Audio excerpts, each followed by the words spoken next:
Hello everybody, it's Steve, and yes, another box. This one is mostly open, mainly because the labels were actually on top of this one. I pulled the labels off of them, I took the tape off the sides, and get this done real quick because this room that I'm using to film this video is also kind of a staging area for all the Christmas presents that I'm wrapping up for my kids. Let's go ahead and see what's inside here. You should probably know what's inside here because you saw the title of this video.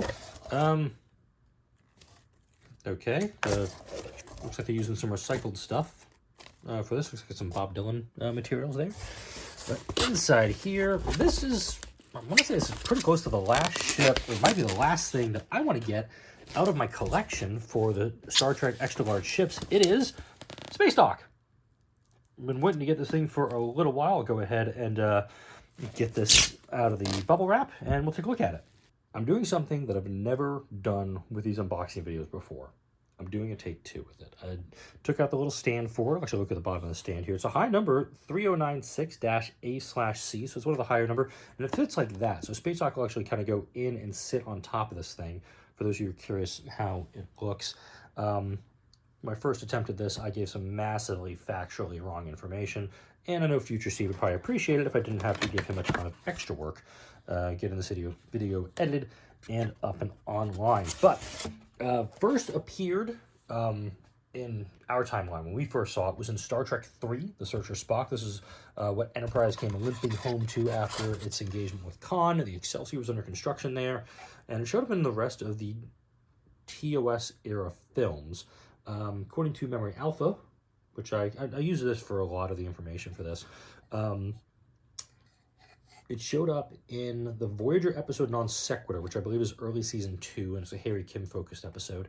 And it also showed up in an episode of Discovery, Will You Take My Hand? So that's season 1. And the notes there say the structure was under construction. It showed up 3 times in Picard, and in Picard you probably was like, well, wait a second, the big Earth space dock was much, much bigger in Picard. No, this is actually the Fleet Museum at 8th and Prime. By the time we get to Picard, I guess Starfleet decided to move it from Earth over to 8th and Prime. A little bit of notes about this thing. It is supposed to be the 3rd largest object in the sky viewed from Earth after the sun and the moon.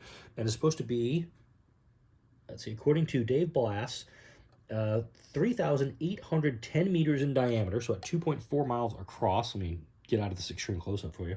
And then approximately 5,800 meters, 5,795 exactly, 3.6 miles high. I think when I said the first take for this, it was like 5 miles high. No, it's only 5 kilometers high. But it's very light. I will give it that. I do see there's a couple of the antenna down here are bent. That's totally fine. It's not a deal breaker for me. It means it's imperfect, but it also means it's unique. And that is, this one might be like some of the others, but I'm looking at it very much as its own thing. Let's go ahead and get it set up in the Fleet Museum with the rest of the ships. We actually have now the Fleet Museum for all the ships to be docked around. And there we have it in place, kind of in as front and center right now in the Fleet Museum. I've definitely run out of space here because you can tell this side is much more cramped than it was last week. The Enterprise A is now kind of just sitting on top of the Enterprise C, which was front and center here. The ships that are over here didn't really get moved a lot, but the next ship that's going to be coming in, which is probably going to be the Orville. Actually, I was able to pick that one up from the drop last week. That one is going to be coming next, and then probably the Stargate Prometheus. This one back there, and I know the Master Replicas has the rights to more Stargate ships. Destiny would be kind of cool to get my hands on, but simultaneously, I'm not sure if I want to sign up for that $100 a year subscription thing to get 20% off and guaranteed to get the George Hammond and all those other ships. So definitely a question of, do I want to get any of those things? Oh, I actually had a little shadowing going with how my lights set up in my room, but there we go. We have the Earth Spacedock. First look, it looked really nice. Now I'm a little meh on the design for it and how it looks. Let me know what you think in the comments section.